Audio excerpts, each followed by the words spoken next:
আসসালামু আলাইকুম। আপনারা দেখতেছেন জাবালে নূর পাহাড়। এই জাবালে নূর পাহাড়ের চূড়ায় অবস্থিত কোরআন নাজিলের সেই হেরা গুহা। মক্কা শরীফ থেকে 6 কিলোমিটার উত্তর পূর্ব দিকে এবং মসজিদ আল হারাম থেকে 2 মাইল দূরে অবস্থিত জাবালে নূর পাহাড়। এই জাবালে নূর পাহাড়ের চূড়ায় অবস্থিত হেরা গুহা।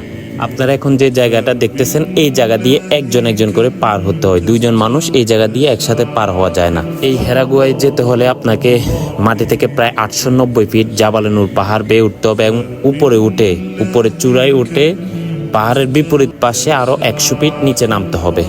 তারপরে আপনি যেতে পারবেন হেরা গুহায়। আপনারা এখন দেখতেছেন হেরা গুহার ভিতরের যে দৃশ্য। এখানে সবাই এসে 2 রাকাত নফল নামাজ পড়ে আল্লাহর কাছে ক্ষমা চায় এবং আমাদের নবী হযরত মুহাম্মদ সাল্লাল্লাহু আলাইহি সাল্লামের জন্য দোয়া করেন। এখানে আমাদের নবী হযরত মুহাম্মদ সাল্লাল্লাহু আলাইহি সাল্লাম নবুয়তের লাভের আগে ইবাদতে মগ্ন থাকতেন। আর হযরত খাদিজা রাদিয়াল্লাহু আনহা এই দুর্গম জাবালে নূর পাহাড় বেয়ে নবীজির জন্য হেরা গুহায় খাবার নিয়মিত পৌঁছে দিতেন। এই হেরা গুহায় লাইলাতুল কদরের রাত্রে পবিত্র কোরআন নাজিল হয়েছে। দুনিয়াতে যদি আমরা 2টি জিনিস শক্ত করে আঁকড়ে ধরতে পারি, ইনশাআল্লাহ পরকালে আমরা নাজাত পাবো এবং কি ইনশাআল্লাহ আমরা জান্নাত লাভ করতে পারবো। এক হলো কোরআন, 2 হলো সুন্নাহ। আমাদের নবী করিম হযরত মুহাম্মদ সাল্লাল্লাহু আলাইহি সাল্লাম তার উম্মতের জন্য অনেক কষ্ট করছেন এবং কি হাশরের ময়দানেও তিনি আল্লাহর কাছে কান্নাকাটি করবেন তার উম্মতের জন্য।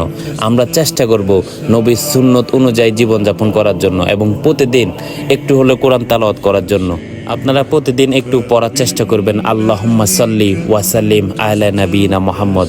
যত বেশি পড়বেন ততই আপনার জন্য ভালো। ভিডিওটি দেখার জন্য অসংখ্য ধন্যবাদ। সবাই একটু দয়া করে ভিডিওটি শেয়ার করে দেবেন যাতে করে সবাই দেখতে পারে।